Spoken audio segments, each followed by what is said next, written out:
quisqueyanos valientes alcemos nuestro canto con viva emoción, y del mundo a la paz ostentemos nuestro invicto glorioso pendón.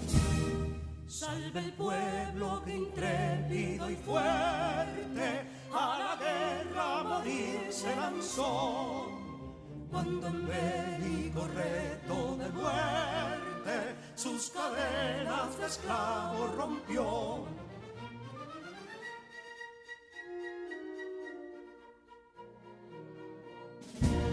Ningún pueblo ser libre merece si es esclavo, indolente y servil. Si en su pecho la llama no crece, que templó el heroísmo viril, más que estrella la indómita y brava, siempre altiva la frente alzará, que si fuere mil veces esclava, otras tantas ser libres habrá. Que si dono y ardid la expusieron de un intruso señor al desdén. Las carreras Belén campos fueron, que cubiertos de gloria se ven, que en la cima del heroico baluarte de los libres el verbo encarnó, donde el genio de Sánchez y Duarte a ser libre o morir enseñó.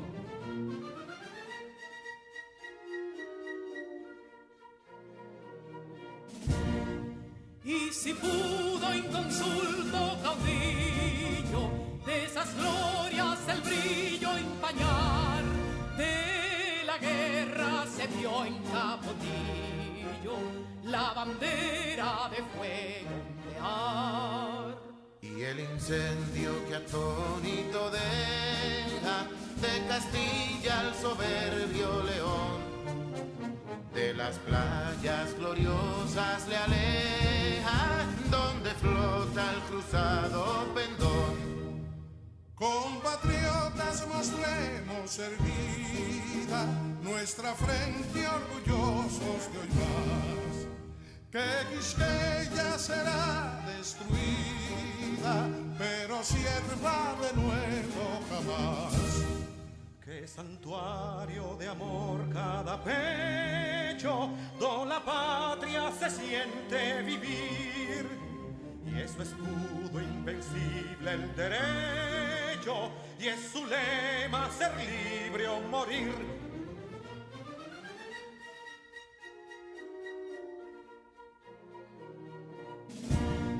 Libertad que aunque yergue serena, la victoria en su carro triunfal, y el clarín de la guerra aún resuena, pregonando su gloria inmortal.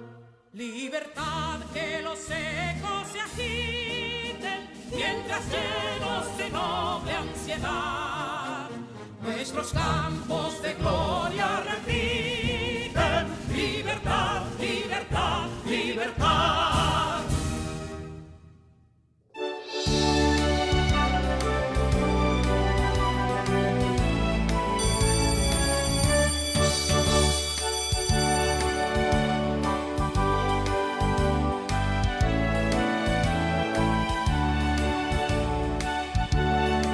Prepárense, tengan a mano sus apuntes para que puedan repasar todo lo que han aprendido hasta el día de hoy.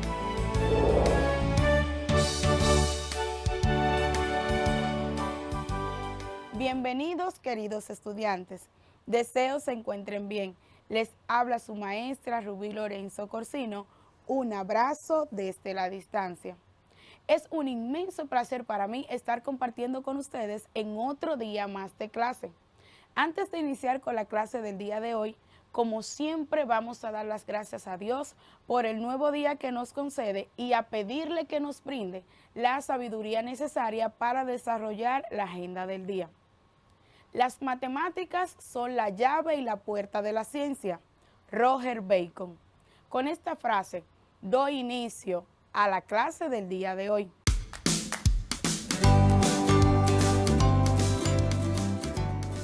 Pero antes, es importante que recordemos lo que trabajamos en la clase anterior. Estuvimos viendo la factorización prima. Aquí pudimos determinar que un factor es conocido como el conjunto de números que se multiplica con la finalidad de formar un producto. Esto nos ayudó a concluir que un número puede ser expresado como el producto de dos o más, los cuales son denominados como factores. Para verificar esto, utilizamos el siguiente ejemplo. 1500 por 3 es igual a 4500, en donde este nos verificó que 1500 por 3 eran conocidos como factores y su resultado, que es 4500, es conocido como producto. Estuvimos también verificando otra forma para validar estas premisas, las cuales fueron que 3 por 2 es igual a 6, en donde verificamos que los factores que componen al 6 son el número 3 y el número 2. Tomamos otro ejemplo, el 10, en donde 5 por 2 es igual a 10. Los factores que componen el 10 son el 5 y el 2. Por otra parte, pudimos ver la factorización prima y dijimos que esta se denomina como prima cuando sus factores son números primos. Vimos la definición de un número primo y de un número compuesto. Un número primo lo definimos como aquel número natural el cual existe y solamente tiene dos divisores distintos, los cuales son el número 1 y el mismo número. Por otra parte, con los números compuestos, pudimos ver que son los números naturales que poseen 3 o más divisores o factores. En el día de hoy, continuaremos trabajando con la descomposición factorial de un número en factores primos y los métodos para realizarla.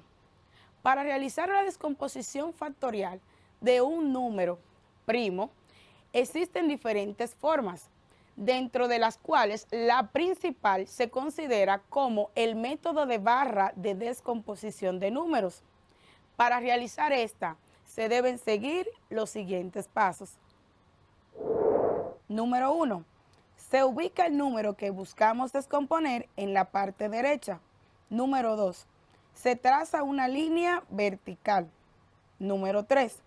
Se inicia a descomponer en el lado izquierdo, ubicando el valor a continuación de la raya vertical trazada, iniciando con la mitad, si no tiene mitad, seguir con la tercera, hasta llegar a un cociente igual a 1. Veamos el siguiente ejemplo. Vamos a descomponer el número 24. 24 entre 2 es igual a 12. 12 entre 2 es igual a 6. 6 entre 2 es igual a 3. Y 3 entre 3 es igual a 1. Aquí podemos ver que los factores de 24 serían igual a 2 por 2 por 2 por 3, igual a 2 elevado a la 3 por 3 igual a 24. Así se expresa el número 24 como producto de factores primos. Para profundizar más en el tema de la descomposición de barra, a continuación tendremos un video en el cual podremos ver cómo esta se puede aplicar. Recuerden tener a mano su computador si poseen uno o su cuaderno y lápiz para que tomen sus apuntes. Acompáñenme a verlo. Voy a explicar aquí cómo se realiza la descomposición factorial de un número. La descomposición no es que esté malito nuestro número, sino es expresar esto en la forma que nos digan a continuación. Descomponer es hacer trozos y aquí me piden la factorial. Significa en formato factores, números que multiplican unos con otros. Voy a escribirme aquí los factores primos que voy a emplear para utilizarlos en orden. Si somos ordenados sale mejor.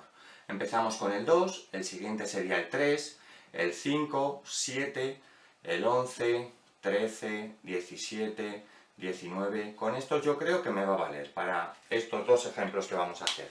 Números primos ordenados desde el 2. Vamos a hacer la descomposición del 50 en primer lugar y después de un número un poco más grande. Acordaos que hacíamos una línea vertical y a partir de ahí tomábamos los números primos según sean divisores del número en cuestión. Por ejemplo, ¿el 50 se puede dividir para 2? Sí, pues entonces lo escribimos aquí. Os recuerdo el criterio, que era que terminase en 0, 2, 4, 6, 8. 50 para 2 sale 25. Y sigo dividiendo por los números primos. ¿Puedo repetir el 2? Pues no, porque termina en 5. Continuaríamos con el siguiente, que es el 3. 25, sumando las cifras, da 7, que no es múltiplo de 3. Luego el criterio del 3 no lo cumple. Sigo con el siguiente, el 5. ¿25 es divisible para 5? Sí. Criterio terminaba en 5. Los de 0 y 5 son divisibles. 25 entre 5, 5. Y fijaos que ya me ha quedado el número primo 5. Lo escribo a continuación. 5 entre 5, 1. Cuando queda un 1, fin. Y estos factores, el 2, el 5 y el 5, son la descomposición factorial del 50. Y escribíamos 50 es igual a 2 por 5 por 5. ¿Y cómo se escribía esto? Pues para hacerlo más mágico lo acortábamos, el 2 lo dejaba quieto y 5 por 5 son 2 veces 5, o lo que es lo mismo, 5 al cuadrado. Vamos a hacer otro ejemplo. El número 165, que este es más grande. 165 le hacemos la línea vertical y a su lado escribiremos los números primos, siempre que sean divisores. Empezamos con el 2. El 2 no me sirve porque termina en número impar, luego el 2 no puede ir aquí. El número 3, vamos a comprobar el criterio. Sumo las cifras, 1 más 6, 7, más 5, 12. Y si volvéis a sumar esas dos cifras, 1 y 2 da de resultado 3. Luego cumple el criterio del 3. Lo repito un poco más despacio. 1 más 6, 7 más 5, 12. Si volvéis a sumar esas dos cifras, da de resultado 3, que es múltiplo. Luego puedo dividir el 165 entre 3. 16 para 3, 5. Y me sobraba una, 15 para 3, 5. Vuelvo a intentar repetir el 3, pero 5 más 5 son 10 y sus cifras sumadas dan 1, que no es múltiplo. El 3 ya no puede ir aquí. El siguiente sería el 5, que sí que cumple el criterio porque termina en 5 el 55. 55 dividido para 5, 11. Y fijaos que el 11 ya es un número primo de la lista, luego lo dejo aquí. 11 entre 11, 1. Hemos llegado al 1, fin. Y podremos expresar el 165 como factores 3 por 5 por 11. 3 por 5 por 11. Y así se realiza la descomposición factorial de un número. Después de ver el video sobre el método de barra de descomposición de números primos, a continuación tendremos el siguiente video para profundizar y conocer otro nuevo método, recordándoles nuevamente tener a manos donde tomar sus apuntes, su lápiz y cuaderno. Acompáñenme a verlo. Me piden que encuentre todos los factores de 120 y yo estoy bastante emocionado porque con este video vamos a poder recordar todas las reglas de divisibilidad de los números del 1 al 10, 11 por ahí.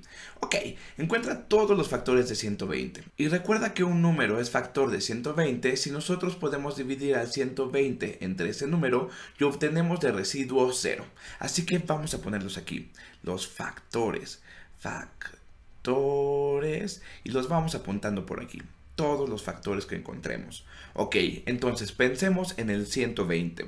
120, bueno, de una manera muy fácil podemos ver que es lo mismo que 1 por 120. 1 por 120. Y por lo tanto, 120 tiene como factores al 1 y a sí mismo, a 120. Entonces vamos a apuntarlos aquí. 1 y además 120. Y lo voy a apuntar aquí para ir llenando poco a poco todos los factores en orden ascendente. 1 y 120. Ahora, vamos a preguntarnos si 120 tiene mitad.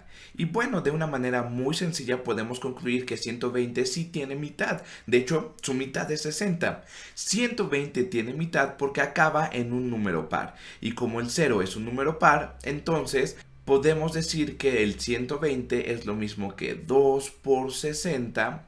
2 por 60, o dicho de otra manera, el 2 y el 60, el 2 y el 60 también son factores del 120, el 2 y el 60. Ahora, ¿tendrá tercera? ¿120 tendrá tercera? Pues vamos a recordar el criterio de divisibilidad del 3.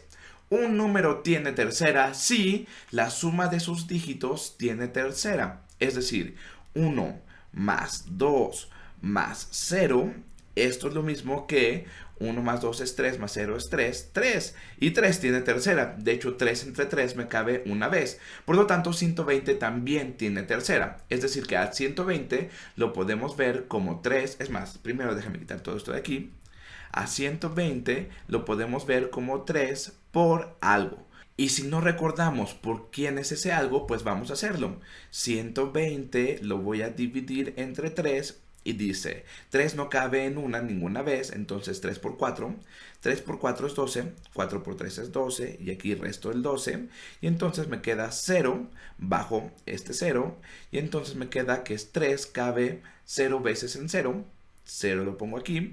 Y entonces mi residuo es 0. Justo lo que quería. Y además justo lo que acabábamos de concluir, que 120 era divisible entre 3. Por lo tanto, cuando yo me tomo al 120 visto como 3 por algo, ese algo es 40. 3 por 40. Ok, entonces déjame quitar esta operación que tengo aquí. Vamos a quitarla para ir haciendo un poco de espacio.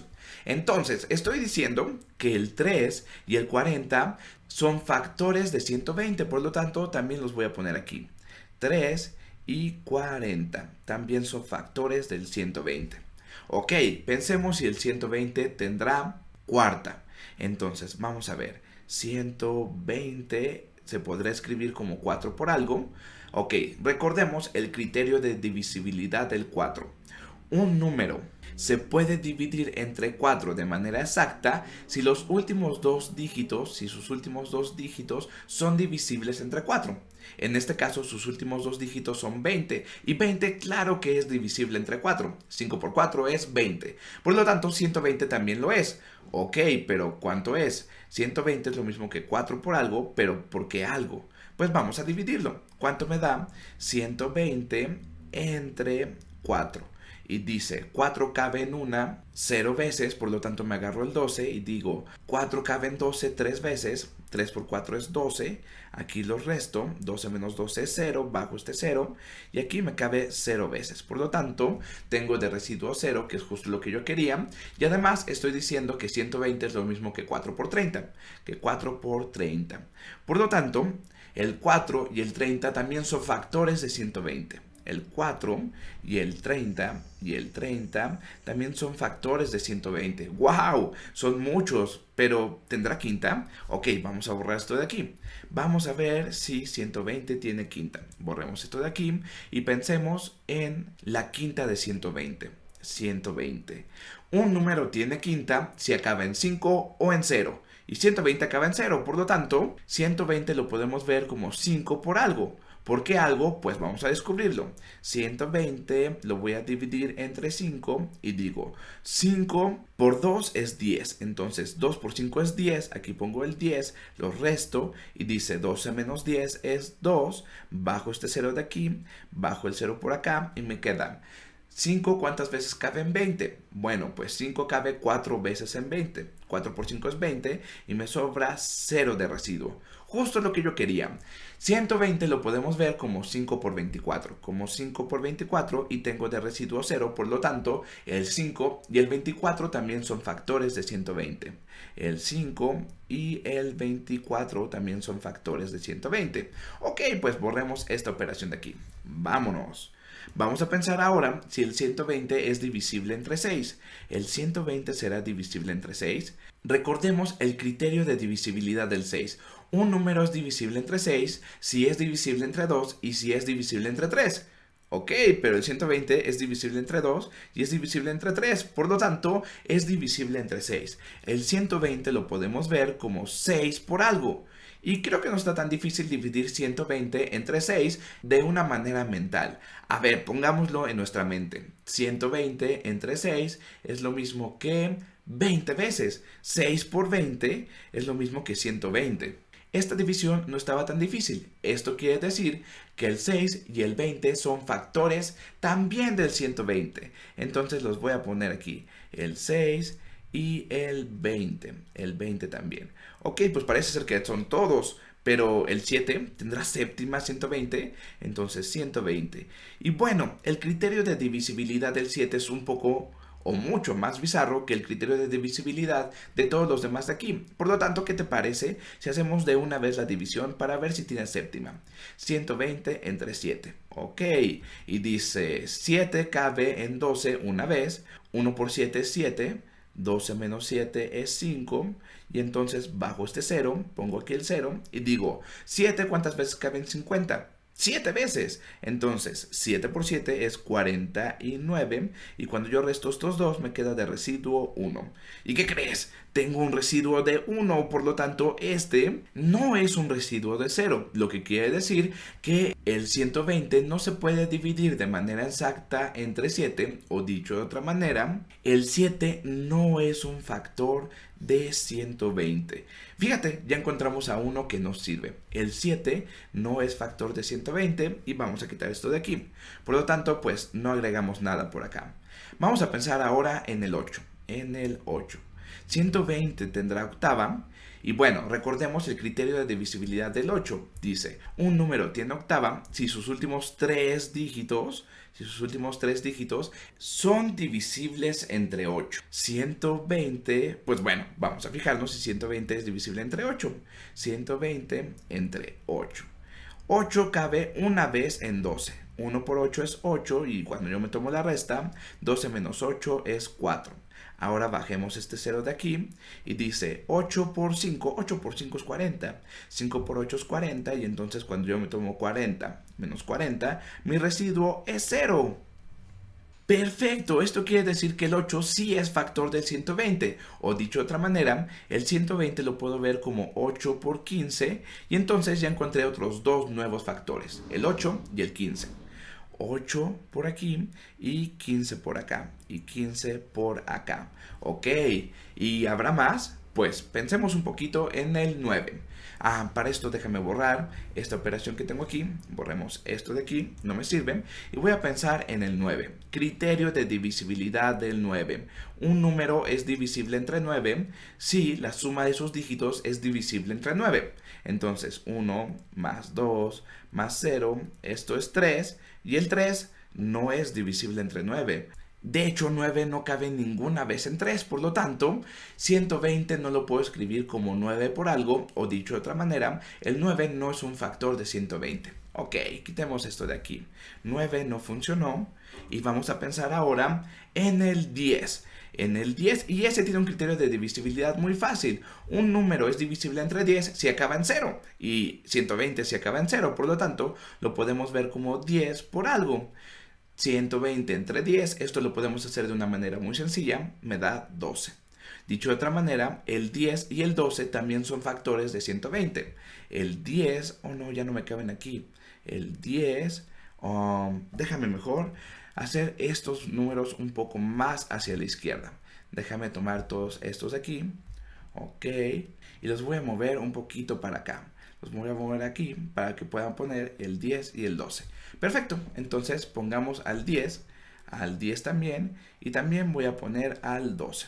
Ok, fíjate cómo estamos haciéndolo de orden ascendente. Tengo el 1 y el 120, el 2 y el 60, y aquí ya llegué al 10 y al 12. Por lo tanto, solamente me falta descubrir si el 11, es decir, el número que está entre 10 y 12, es un factor de 120. Pero de una manera muy sencilla podemos decir que no lo es, porque ¿cuánto es 120 entre 11? Es más, recordando la tabla de multiplicar del 11, 11 por 11 es 121. 11 por 11 es lo mismo que 121. Por lo tanto, no creo que haya ningún número que me dé de manera exacta la división de 120 entre 11. Pero de todas maneras, si no me crees, vamos a hacerlo. Cabe una vez, 1 por 11 es 11.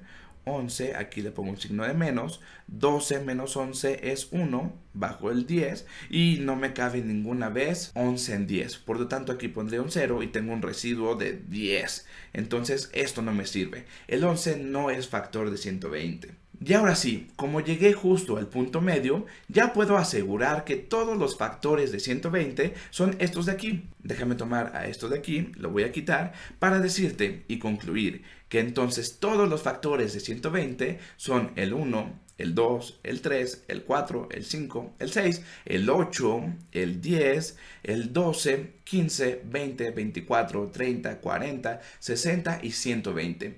Y son todos. ¡Wow! El 120 tenía bastantes factores.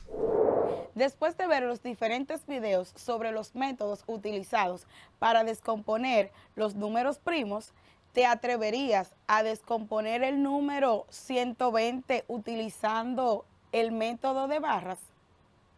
Sí, vamos a hacerlo. Descompón el número 120 utilizando el método de barras. ¿Terminaste? Comparemos los resultados. 120 entre 2 es igual a 60.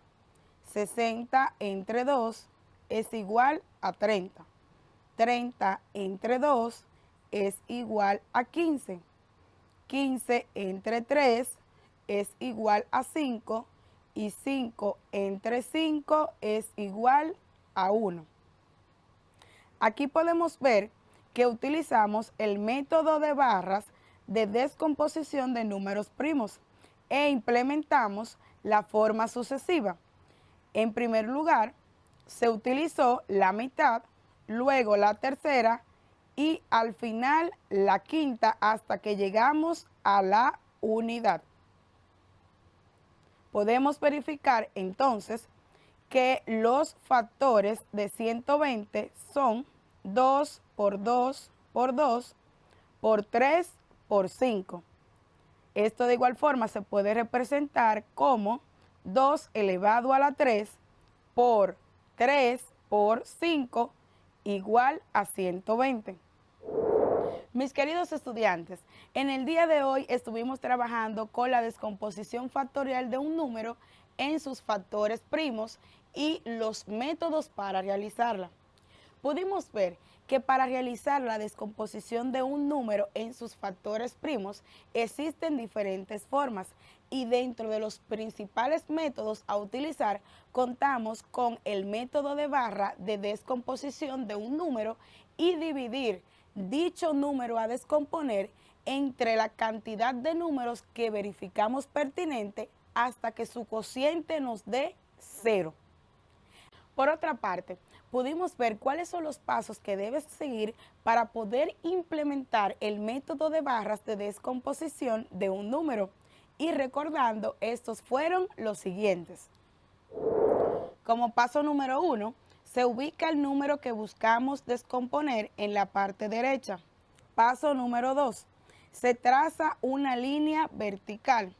Paso número 3, se inicia a descomponer ubicando el valor a continuación de la raya vertical trazada, iniciando con la mitad, si no tiene mitad, seguir con la tercera, hasta llegar a un cociente igual a 1. Recuerden que para verificar esta definición, tomamos como ejemplo la descomposición del número 24, en donde pudimos validar que los factores en que se puede descomponer el número 24 es 2 por 2 por 2 por 3, igual a 24. Mis queridos estudiantes, les recuerdo que para afianzar los conocimientos adquiridos en el día de hoy, deben realizar las actividades de su cuadernillo. Es para mí, como siempre, un placer compartir con ustedes en otro día más de clase. Recuerden, lavar sus manos frecuentemente, cumplir con el distanciamiento físico, hacer uso de su mascarilla y colaborar a que sus familiares lo hagan también. Estuvo con ustedes su maestra Rubí Lorenzo Corsino. Un abrazo desde la distancia. Cuídense. Adiós.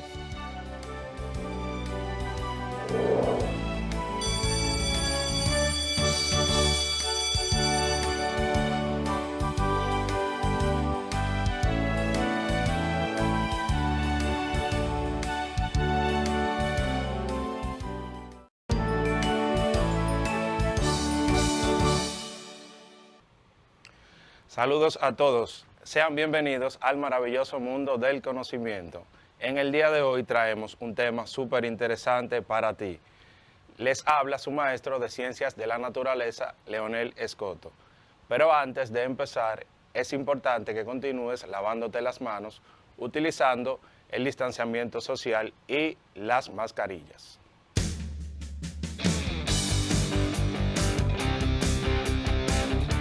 Queridos estudiantes, antes de empezar con el tema de hoy, es importante que veamos lo que estuvieron aprendiendo en la clase anterior. ¿Qué estuvieron aprendiendo? En nuestra clase anterior estuvimos hablando sobre la reproducción. Vimos los tipos que son la reproducción sexual y la asexual. También conocimos los mecanismos de reproducción celular, como son la mitosis y la meiosis. También conocimos las células reproductoras masculinas y femeninas. Y finalmente conocimos las causas y las consecuencias del embarazo en la adolescencia. En el día de hoy traemos un interesante tema, el cual es la evolución. Acompáñenme.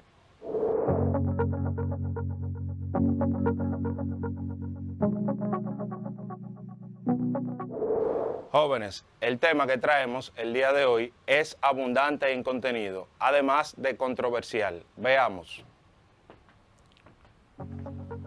El contenido del día de hoy, además de controversial, será guiado al desarrollo a los fines de proporcionar aportes oportunos y significativos para la elaboración del producto requerido en el cuadernillo, en este caso, una línea de tiempo. La gente no se queda quieta.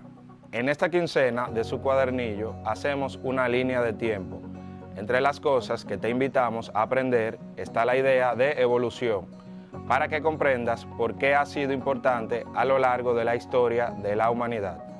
Para desarrollar la idea, pensarás sobre las causas que en otros tiempos y en el presente impulsan a la materia orgánica e inorgánica a transformarse de organismos vivos sencillos a seres complejos, lo que produce como resultado mayor diversidad y adaptación de las especies. Mientras resuelves las actividades, también aprenderás a organizar información de manera visual, a preparar y desarrollar una exposición oral sobre el tema. En tiempos de Platón y Aristóteles, la ciencia estaba influenciada por la teología. La teología es la disciplina que organiza los conocimientos que el ser humano tiene acerca de Dios. En esta se sostiene que todos los organismos fueron creados simultáneamente por Dios, que todas las formas de vida permanecían fijas, inmutables y sin cambios. Tanto así que Aristóteles, quien fuera discípulo de Platón, da una clasificación a los organismos en una jerarquía lineal, a la cual llamó la escala de la naturaleza, opinión que se mantuvo sin ser cuestionada aproximadamente 2000 años.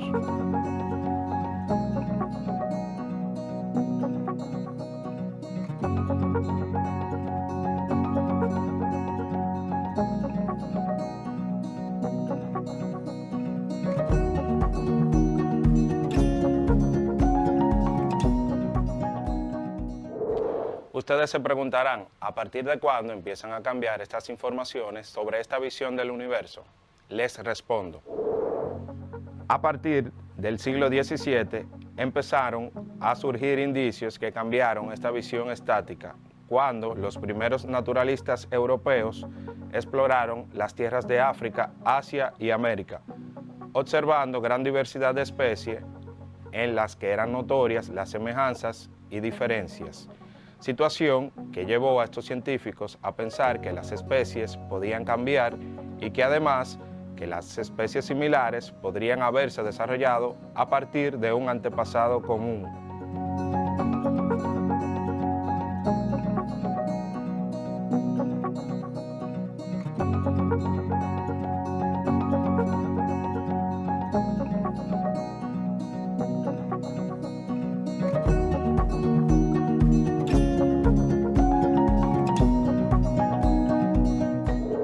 Ahora bien, ¿fueron suficientes estas evidencias para cambiar la visión estática que se tenía del origen de las especies? Claro que no. Estas ideas, sumadas a la aparición de otras evidencias, como es el caso de restos de plantas y animales muertos de muchos años atrás, hizo pensar a muchos de los estudiosos que el mundo de los seres vivos y el mundo físico se regían por leyes naturales que con el transcurso del tiempo y los cambios ambientales producen variaciones importantes en las especies.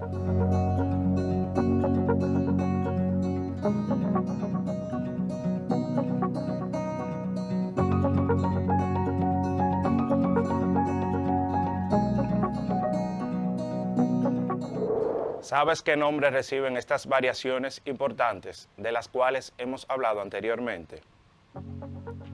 Te lo digo, evolución. Sí, evolución, que es la transformación que sufre la materia a través del tiempo para la creación de nuevas especies. En este proceso se engloba tanto la evolución de la materia inorgánica como el proceso de evolución de la materia orgánica.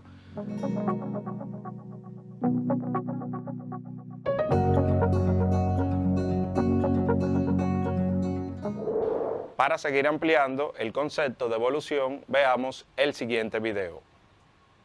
Hoy trabajaremos con las teorías de la evolución. Yo sé que a lo largo de millones de años, unas especies se fueron extinguiendo mientras otras se adaptaron y cambiaron, generándose nuevas especies a partir de otras ancestrales. Muy bien, este es el concepto de evolución que surge recién a partir del siglo XIX. Tengamos en cuenta que hasta el siglo XVIII los científicos consideraban que tanto el planeta Tierra como las especies que en él habitan eran inmutables, es decir, que pensaban que no habían cambiado desde que aparecieron. Esta teoría se llamó posteriormente fijismo. Los fijistas creían que las especies fueron siempre así, que los perros, por ejemplo, siempre tuvieron el mismo aspecto. Así es, pero nadie vio las semejanzas que hay entre ciertas especies animales. Hoy es fácil pensar esto, pero tengamos en cuenta que las ideas van cambiando. A lo largo de la historia, el pensamiento del hombre fue evolucionando. Además, consideremos que las especies aparecen o cambian a lo largo de millones de años y que cada persona vive una porción muy pequeña de la historia de la vida en la Tierra, como si a través de una foto tuvieras que reconstruir la historia de una familia. Y si además no conocían la idea de evolución. Por lo tanto,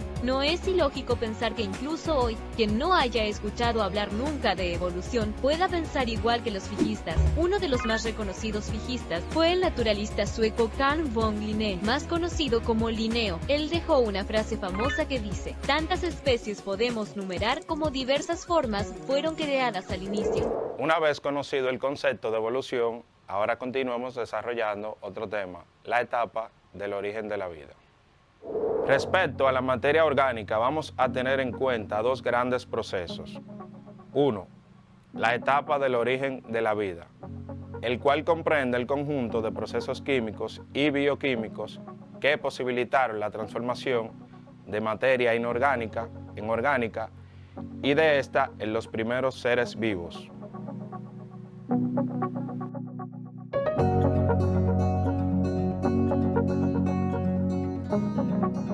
Dos, la etapa de la evolución biológica, propiamente dicha, la cual comprende el conjunto de procesos relativos a la herencia de los caracteres biológicos desde los organismos vivos sencillos hasta los más complejos. En la imagen vemos la evolución del hombre desde el Australopithecus robustus para pasar al Homo habilis, luego el Homo erectus, para luego al Homo sapiens neanderthalensis, para finalmente la evolución actual, el Homo sapiens sapiens.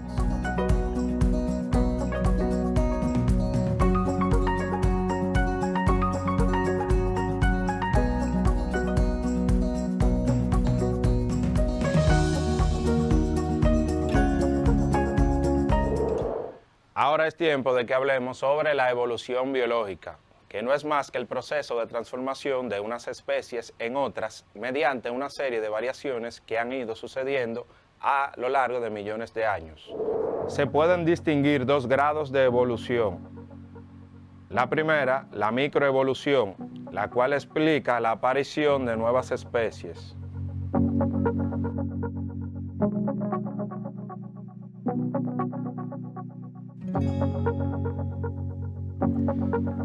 En la imagen en pantalla vemos cómo el entrecruzamiento de progenitores de escarabajos de diferentes e iguales especies da como resultado una segunda generación de escarabajos de colores variados.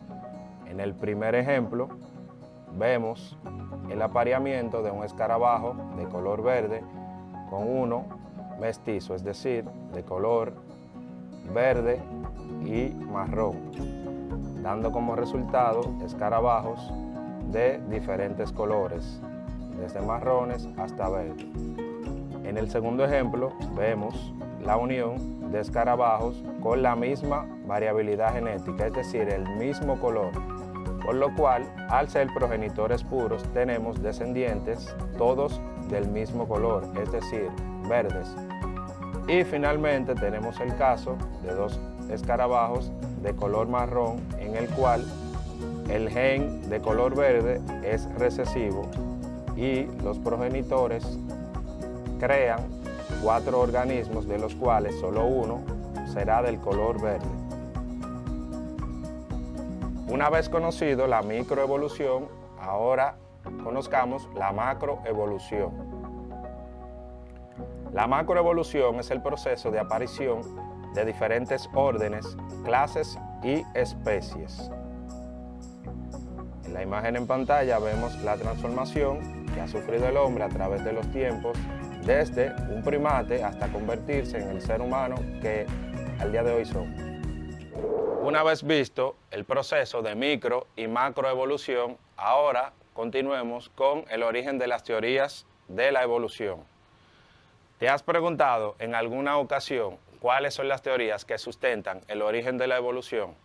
Pues te cuento. Básicamente, hay 2 grupos de teorías sobre el origen de las especies. Estas son, primer grupo, los fijístas. El grupo de los fijístas sostienen que las especies actualmente existentes han permanecido básicamente invariables desde su creación. Esta concibe las especies inmutables tal cual fueron creadas. Cabe destacar que el fijismo es opuesto al evolucionismo.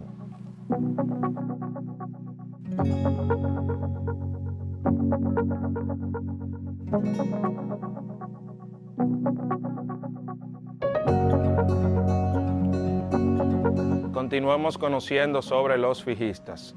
El naturalista y botánico sueco Carlos Linneo es señalado como el pionero en impulsar esta teoría, la cual descarta la existencia de antepasados.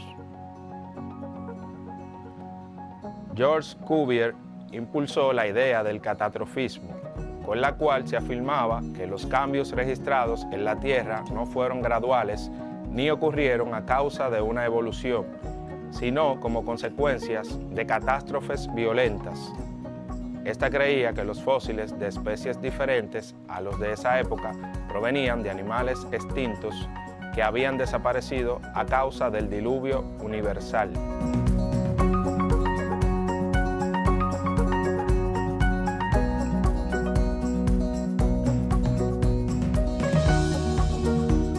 También se incluye en este grupo de teorías la vis plástica, la cual suponía que los fósiles eran caprichos de la naturaleza, piedras que simulaban seres vivos, como el ejemplo de la imagen en pantalla.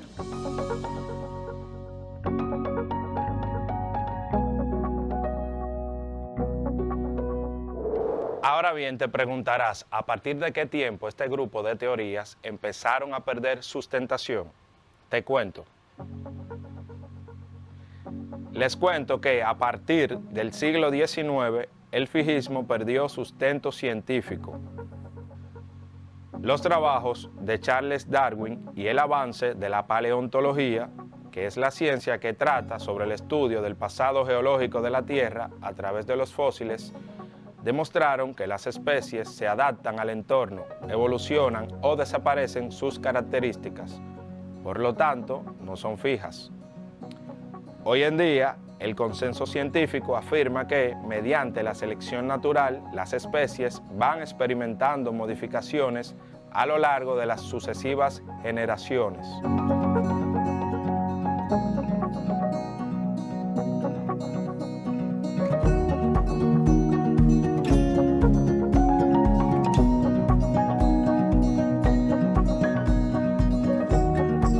Cabe decir que un gran enemigo del fijismo es un fósil, señal con la cual el ser humano comenzó a descubrir páginas ocultas del pasado de la Tierra.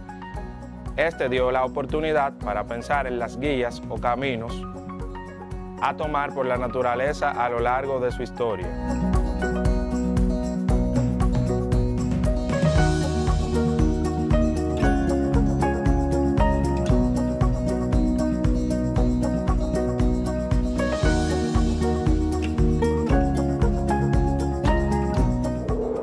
Una vez visto el primer grupo de teorías de los fijistas, ahora conozcamos el segundo grupo, los evolucionistas. ¿Cuáles teorías están incluidas en el segundo grupo de los evolucionistas? Vamos a ver el siguiente video. Uno de los más reconocidos fijistas fue el naturalista sueco Carl von Linné, más conocido como Linneo. Él dejó una frase famosa que dice: tantas especies podemos numerar como diversas formas fueron creadas al inicio. Yo no conozco a Linneo. Mi papá me contó que fue quien ideó el sistema de clasificación de las especies animales y vegetales. Y fue gracias a su maravilloso sistema, que aún hoy se utiliza, que otra teoría pudo desarrollarse. Su sistema de clasificación permitió que los defensores del transformismo pudieran establecer parentescos entre organismos y así postular la relación entre las especies. ¿Cuáles fueron los primeros trabajos que pensaron la teoría evolutiva desde la biología? Vino de la mano de un científico que a ustedes les va a resultar muy familiar: Erasmus Darwin. ¿Darwin como el que escribió el libro famoso de evolución? El libro famoso que mencionas es El origen de las especies y fue escrito por el nieto de Erasmus, Charles Darwin. Inspirado por los escritos de su abuelo, ideó su tan famosa teoría. ¿Y cómo llegaron los transformistas a saber que las especies podían derivarse de otras más antiguas? Muchos datos fueron aportados por las comparaciones anatómicas entre especies distintas pero emparentadas. Otros datos provienen de la misma historia de la humanidad, como el caso bien documentado de la selección artificial. Más tarde, ya en el siglo XX, los descubrimientos en biología molecular aportaron más datos en su favor, como por ejemplo, el hecho de que todos los seres vivos posean ADN como material hereditario. Hola Nati, ¿qué ocurre que vienes con esa cara? Es que terminé de ver un documental sobre la extinción de algunas especies y eso me puso muy triste. Pensar que se necesitaron millones de años para que los animales y vegetales lleguen a donde hoy estamos y de un momento para el otro, ¡zas!, no existen más. Bueno Nati, no te preocupes tanto, quizás el día de mañana vuelvan a aparecer, nunca se sabe. No vuelven a aparecer. Cuando una especie se extingue para siempre. ¿Y por qué no pueden volver a existir? Porque las especies provienen de otras que son sus antecesoras, y cuando una línea evolutiva se extingue, ya no se puede reconstruir el camino. Sí, pero quizás de a poco. No, Mati, todos nosotros, animales, plantas, todos provenimos de un antecesor común, pero la evolución va haciendo que cambiemos. Ahora nuestros antecesores ya no existen. De allí mi parentesco con las termitas. Ya te veía cara familiar. Según la teoría transformista, las termitas, las aves, los dinosaurios y el pasto, todos los seres vivos estamos de alguna manera emparentados, aunque separados por unos cuantos millones de años. ¿Entiendes ahora por qué es tan grave que una especie se extinga? Sí, porque la evolución de cada especie se da a lo largo de millones de años y de una manera particular. Ojalá todos tomaran conciencia como tú de la necesidad de preservar las especies de nuestro planeta. Muy interesante el video. Ahora veamos de forma detallada cada tipo de teoría. El lamarckismo. Jean-Baptiste de Lamarck, filósofo y naturista francés, presentó en 1809 esta teoría, según la cual las especies provenían una de otras mediante sucesivos cambios. Se basa en dos puntos. 1. La función hace el órgano. 2. Los caracteres adquiridos se heredan. Cabe señalar que como ejemplo de esta teoría, los autores destacan el caso del cuello largo de la jirafa. El darwinismo, sustentada por el inglés Charles Darwin en su obra Origen de las especies, 1859, explica que el proceso evolutivo se basa en dos factores. 1. La variabilidad de la descendencia. 2. La selección natural. Neodarwinismo o teoría sintética. Esta teoría, representada por el genetista, zoólogo, paleontólogo y botánico, es una síntesis que propone un vínculo entre las teorías darwinianas de la selección natural y las teorías de la herencia propuesta por Gregorio Mendel. Está basada en dos hechos. 1. La variabilidad genética y 2. La selección natural. Teoría del equilibrio puntuado. Esta teoría, desarrollada por los paleontólogos Niles Eldredge y Stephen Jay Gould, propone que una vez que una especie aparece en un registro fósil, la población se estabiliza, mostrando pocos cambios evolutivos en su historia geológica, aunque explica que algunas poblaciones, al estar aisladas geográficas y reproductivamente, adquieren nuevas adaptaciones al medio ambiente en el cual se encuentran. Y finalmente, la teoría neutralista fue propuesta por el japonés Moto Kimura, descrita en detalles en 1983 en su libro The Neutral Theory of Molecular. Se basa en que la mayor parte de las mutaciones que sufre el gen de una especie originan genes neutros, pues no alteran el grado de supervivencia de un organismo.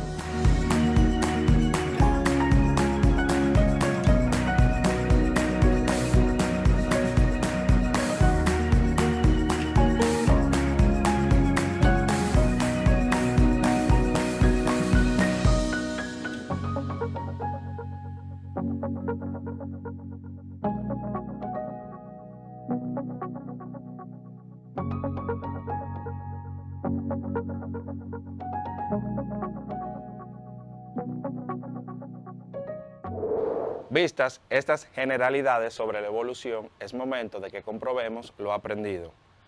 En breve en pantalla tendrás unas preguntas en las cuales vas a elegir mentalmente las respuestas. Piensa bien porque solo una de ellas es correcta. 1. En tiempo de Aristóteles y Platón eran manejadas varias ideas sobre las formas de vida de las especies. Una de ellas es la siguiente. A. Todas las especies evolucionaban en el tiempo. B. Las especies se mantienen fijas sin ningún tipo de mutación. C. Ambas opciones fueron sustentadas por esos científicos. La respuesta correcta es la B. Las especies se mantienen fijas sin ningún tipo de mutación. Continuemos con otra pregunta. 2. Naturalistas europeos recorriendo la Tierra observaron, además de la diversidad de especies, la forma especial en que las mismas se relacionaban entre sí. Estas observaciones les dio las pautas para pensar lo siguiente. A. Las especies se podían extinguir. B. Las especies cambian y se desarrollan a partir de un ancestro común o antepasado. C. Las especies se mantienen fijas e igual en el tiempo.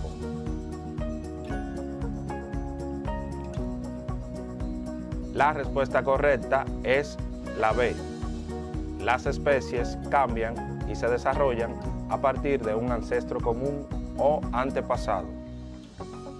3. Durante el origen de la vida sucedieron una serie de fenómenos, cambios y reacciones, los cuales se agruparon con los nombres siguientes. A. Cambios químicos y biológicos. B. Cambios físicos. C. Solamente se dieron cambios físicos. La respuesta correcta es la A, cambios químicos y biológicos. Y finalmente la pregunta 4. Los trabajos de Darwin y los aportes de la paleontología llevaron a pensar sobre las especies lo siguiente. A. Estas se mantienen fijas e inmutables. B. Las mismas no provenían de ningún ancestro común o antepasado. C. Estas podrían sufrir variaciones en el tiempo. La respuesta correcta es la C. Estas podrían sufrir variaciones en el tiempo. Jóvenes, es tiempo de que recapitulemos el contenido del día. ¿Qué estuvieron aprendiendo? En el día de hoy conocimos el concepto de evolución. Vimos las diferentes teorías de los fijistas y evolucionistas. Conocimos sobre Charles Darwin, Lamarck, entre otros. Y finalmente hicimos una breve prueba para comprobar los conocimientos adquiridos. Chicos, todo comienzo tiene su final. Que no se les olvide seguir desarrollando las actividades de su cuadernillo. No duden en contactar al profesor del liceo para ayudas. Hasta una próxima ocasión.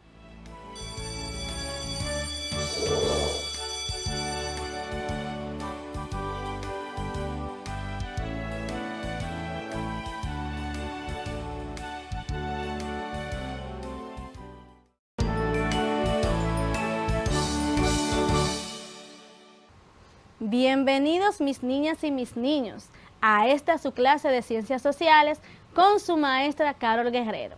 Demos gracias a Dios por estar aquí y por regalarnos la bendición de la vida. Les reiteramos a ustedes que deben cuidarse tomando las medidas necesarias contra el COVID-19, sus mascarillas, lavarse sus manos y mantener el distanciamiento.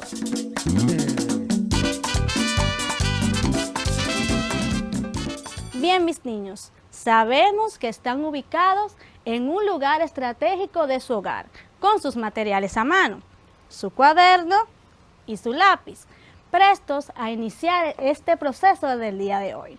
Bien, vamos a iniciar con la siguiente frase motivadora que yo sé que les va a gustar mucho. Escuchemos.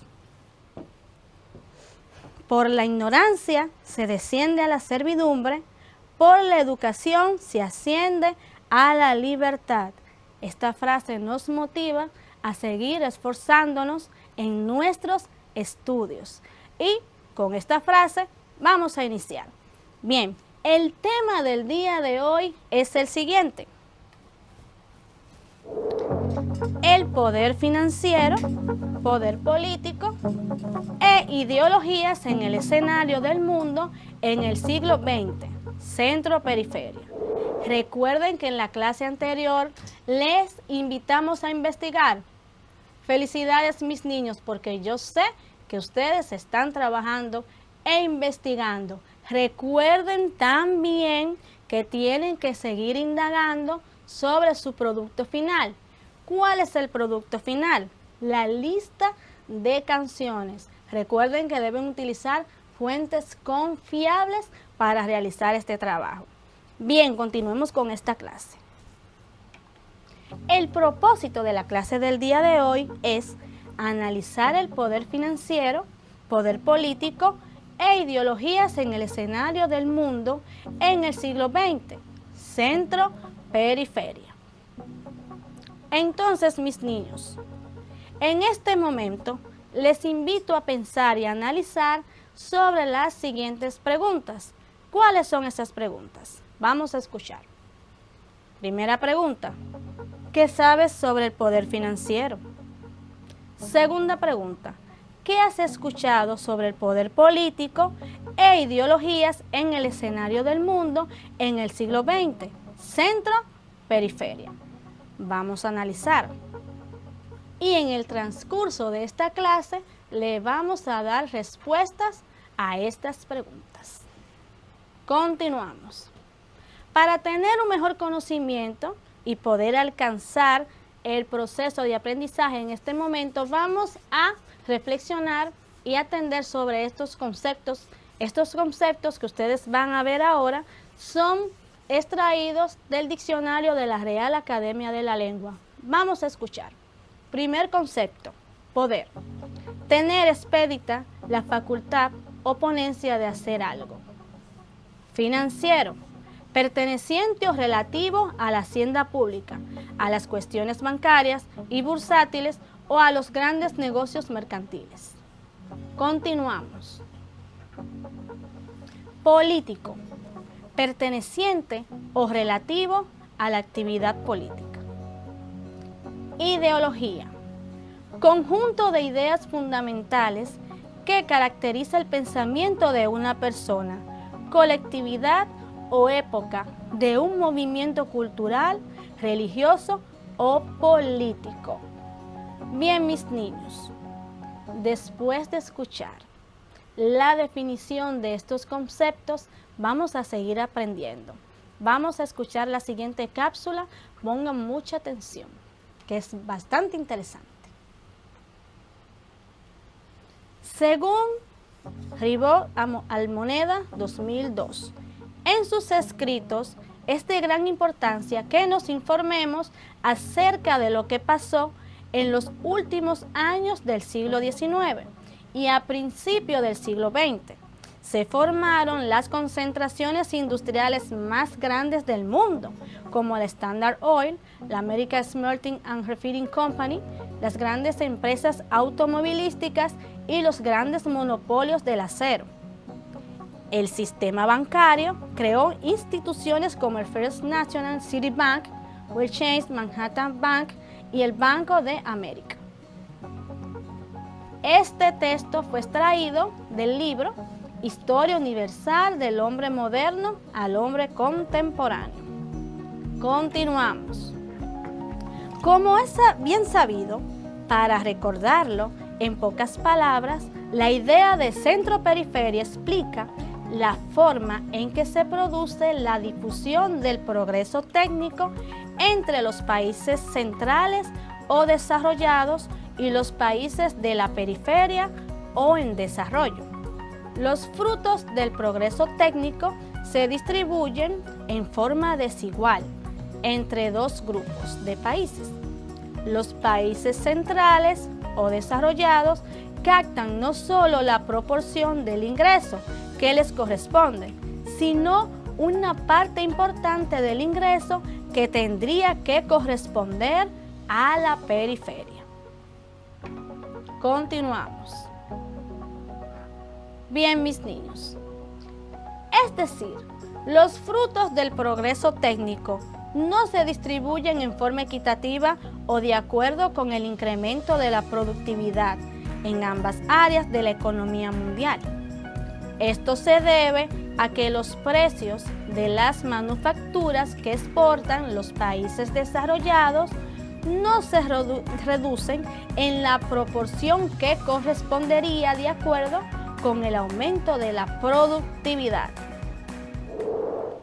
Bien, mis niños, después de escuchar este texto tan importante, vamos a observar el siguiente mapa. En este mapa mundi observamos varias flechas. Vamos a explicar qué significan esas flechas. Este mapa corresponde a la teoría centro-periferia o estructuralista. Vamos a explicar de qué se trata. Las líneas rojas, Estados Unidos, América del Sur. Verde, de Alaska a Estados Unidos. Verde, de América del Sur a Groenlandia. Azul, de Groenlandia a África. De África a Asia. De Mongolia a Rusia. Con esta leyenda vamos a entender mucho mejor el mapa. Dentro del mapa observamos unas informaciones. Vamos a ver de manera detallada estas informaciones y a puntualizar algunos aportes importantes. Teoría centro-periferia, conocida también como teoría estructuralista, fue desarrollada por un conjunto de economistas agrupados en la Comisión Económica para América Latina, CEPAL, durante la década del 50 y del 60 bajo el liderazgo de Raúl Previs. Continuamos puntualizando ideas importantes. Seguimos al otro cuadro. Los estructuralistas latinoamericanos sostienen que estas relaciones de intercambio son desfavorables para los países de la periferia debido a la desigual relación entre precios entre los productos que se intercambian, ya que mientras los precios de los productos agrícolas y mineros tienden a la baja, los de los productos manufacturados se mantienen estables o tienden al alza. Continuamos. Puntualizamos causas fundamentales del subdesarrollo. Para la teoría centro-periferia o estructuralista, la causa fundamental del subdesarrollo latinoamericano hay que buscarla en el deterioro de los términos de intercambio que ha sido característico de las relaciones comerciales entre los países del centro y los países latinoamericanos de la periferia, y en la desigual distribución del progreso técnico que las acompaña. Continuamos puntualizando las ideas que están plasmadas en el mapa anterior. Estrategia de desarrollo.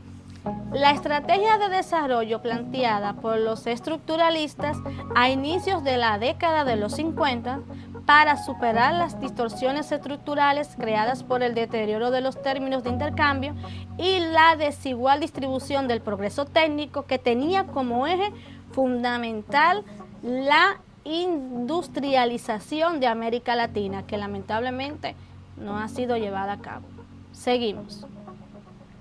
Principal inspirador de la propuesta cepalina. La primera diferencia es de método en la elaboración de la propuesta. El CEPAL se construye a partir de la realidad de los años 80, tomando en cuenta los casos que se discutieron y analizaron y el diálogo sostenido con los protagonistas del desarrollo en América Latina. Continuamos. La nueva estrategia de desarrollo de la CEPAL. Como ha quedado indicado, la industrialización por sustitución de importaciones, que era el eje de la estrategia del desarrollo de la CEPAL, se vio distorsionada con el ingreso masivo de las grandes corporaciones multinacionales en el sector industrial de América Latina. Continuamos. La mano invisible del mercado, argumentan los estructuralistas latinoamericanos, en lugar de corregir las desigualdades entre centro y periferia, las acentúa. Bien, mis niños, después de ver el mapa, trabajar con la leyenda, después de ver el mapa, trabajar con la parte de la leyenda y analizar detenidamente las informaciones contenidas en el mismo, vamos a realizar la siguiente actividad. La actividad número 1. Vamos a ver de qué se trata. Después de haber leído la teoría centro-periferia o estructuralista en la revista de Economía Política, vamos a hacer la siguiente actividad. Realiza una argumentación o juicio propio. Ustedes, después de revisar el contenido anterior, van a realizar un juicio propio sobre este. ¿Qué entendieron?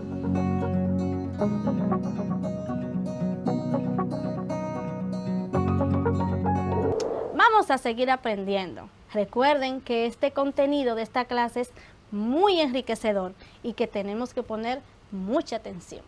Vamos a continuar. Sin embargo, corresponde señalar que no toda la responsabilidad es de los países de América Latina. Al mismo tiempo, la cooperación de los países desarrollados fue muy escasa. En cambio, persistieron elementos proteccionistas muy fuertes, que todavía siguen existiendo y que se han acentuado en los últimos años, que han dificultado la realización de políticas de promoción de exportaciones por parte de América Latina. Por ese motivo, en los años 50 se consideró más viable orientar la exportación de manufacturas predominantemente al mercado regional. De ahí surgió la recomendación de iniciar los procesos de integración en América Latina. Este texto fue extraído del libro Pensamiento Iberoamericano, una revista económica. Partiendo de la teoría presentada por la revista Pensamiento Iberoamericano, revista de economía política, vamos a realizar una hipótesis partiendo de este planteamiento. Aquí tenemos de un lado el planteamiento, lo vemos completo, ya anteriormente lo teníamos analizado. Ustedes en el espacio en blanco, donde dice planteamiento de tu hipótesis, van a escribir su hipótesis sobre esta teoría. Para hacer este ejercicio les voy a dar unos minutos. ¿Dónde lo van a realizar? En su cuaderno. Así que mis niños, vamos a trabajar.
Bien, mis niños, después de terminar el ejercicio anterior, es importante que tengan presente la siguiente idea. La dualidad centro-periferia es un modelo de organización territorial de ciertos sistemas económicos políticos, también conocida como teoría de la dependencia, creada poco después de la Segunda Guerra Mundial. Bien, mis niños, después de escuchar esto tan interesante y tan importante, vamos a hacer lo siguiente. Aquí les voy a dejar un enlace para que observen el siguiente video. Ese video los va a ayudar a afianzar sus conocimientos sobre esta teoría que estamos trabajando.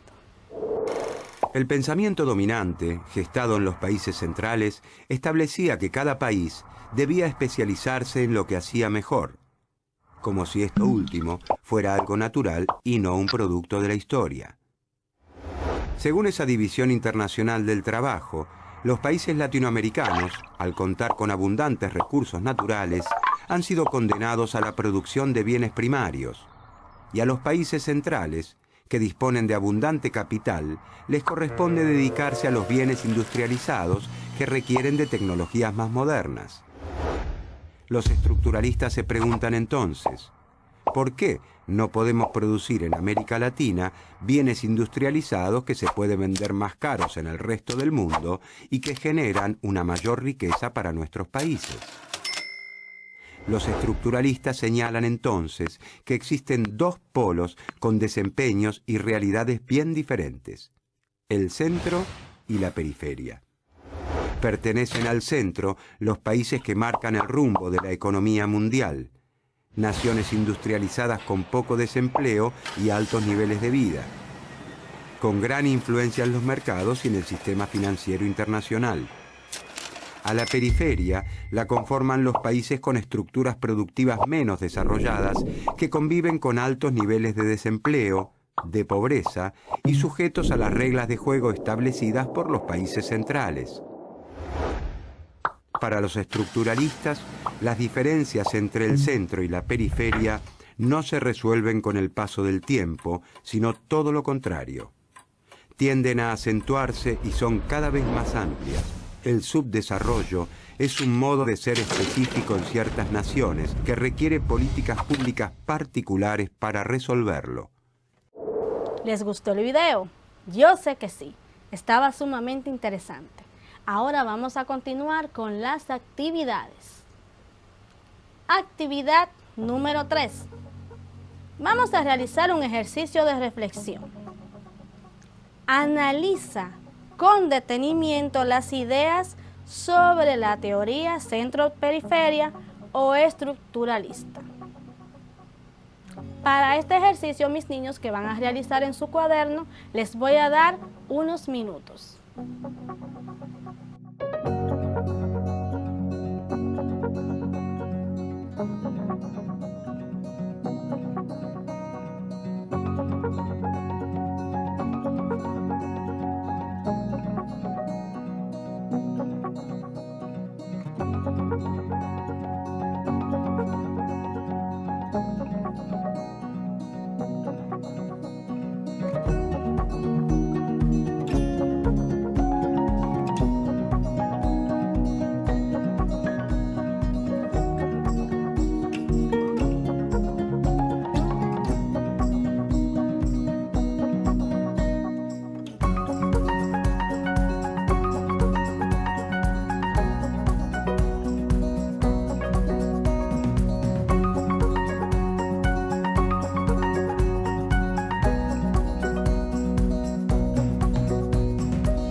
Bien, ahora vamos a pasar a la actividad número 4. ¿Qué haremos en la actividad número 4? Realiza una lista de palabras claves aprendidas en el tema desarrollado anteriormente y busca qué significa cada una. Claro, tienen que buscar esas palabras en fuentes confiables y seguras. Por ejemplo, como el diccionario de la Real Academia de la Lengua. Ahora vamos con la actividad número 5. Qué interesante está esta clase. Estamos trabajando, ¿verdad que sí? Y lo más importante es que estamos aprendiendo. Actividad número 5. Construcción de conceptos. Presten atención. Lee el siguiente párrafo y contesta la siguiente pregunta. Número 1. En los últimos años se ha producido una afirmación de la hegemonía de Estados Unidos. No estamos en un mundo nítidamente bipolar, como el que existía cuando Previs y la CEPAL formularon su enfoque de centro-periferia por primera vez. La disputa comercial actual entre Estados Unidos y Japón es un signo de este proceso, pero evidentemente no es el único. Las amplias y fluctuantes corrientes financieras, los saldos comerciales y dispares que condicionan las políticas económicas de países desarrollados y que introducen elementos de incertidumbre en el comportamiento de la economía mundial para diseñar las estrategias de países de la periferia, son también manifestaciones de ese proceso.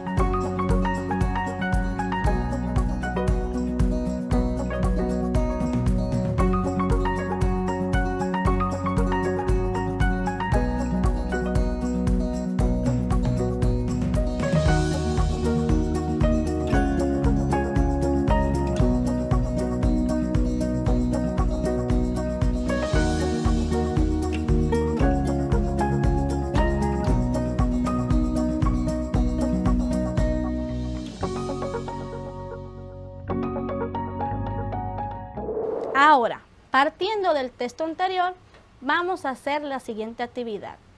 Vamos a contestar la siguiente pregunta.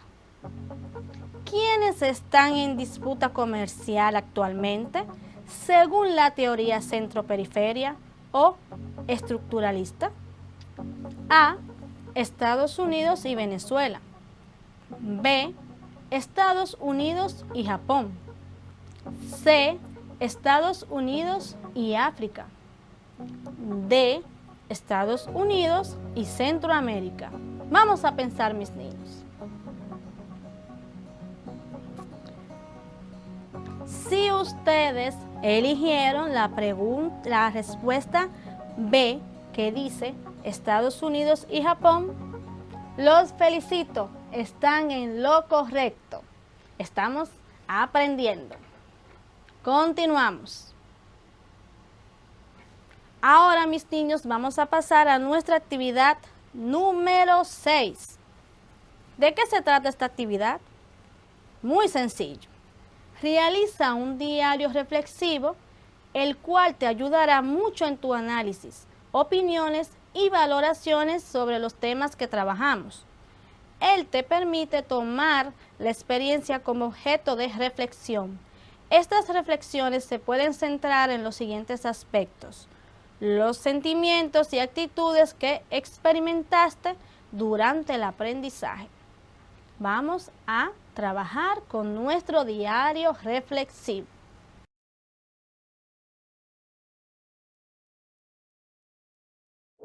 Bien, mis niños, después de estar presentes en este proceso educativo tan enriquecedor, vamos a hacer una breve retroalimentación de lo que hemos trabajado.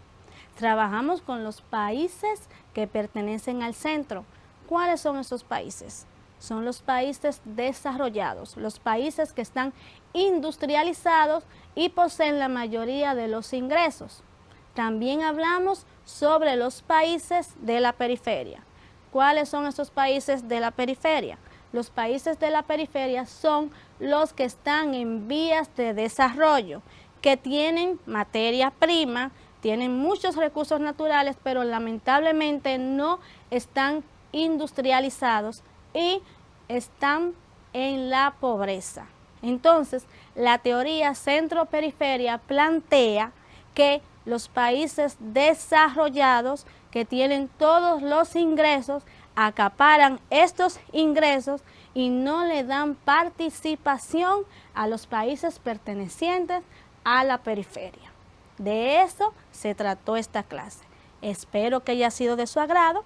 Espero que hayan aprendido mucho y que todas las actividades que hemos realizado sean importantes e interesantes para su desarrollo. También les invitamos a continuar cuidándonos del COVID-19. Recuerden las medidas, su mascarilla, lavar su manito, distanciamiento social. Entonces, mis niños, hasta aquí nuestra clase del día de hoy de Ciencias Sociales. Desde aquí les mando un adiós, un abrazo y un te quiero bien grandote. Nos vemos en la próxima clase.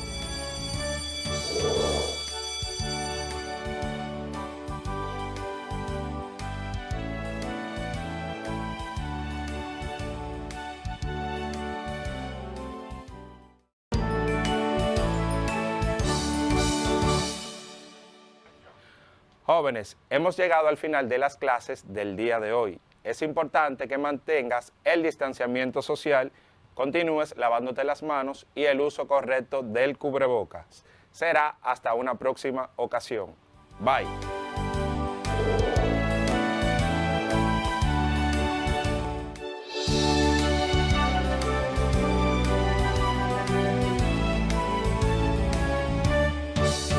A la clase, que es hora de empezar nuestra labor. Están haciendo la suya las abejas en la flor. Y si trabajan las abejas y acaba en miel su labor, trabajemos en la escuela y haremos algo mejor.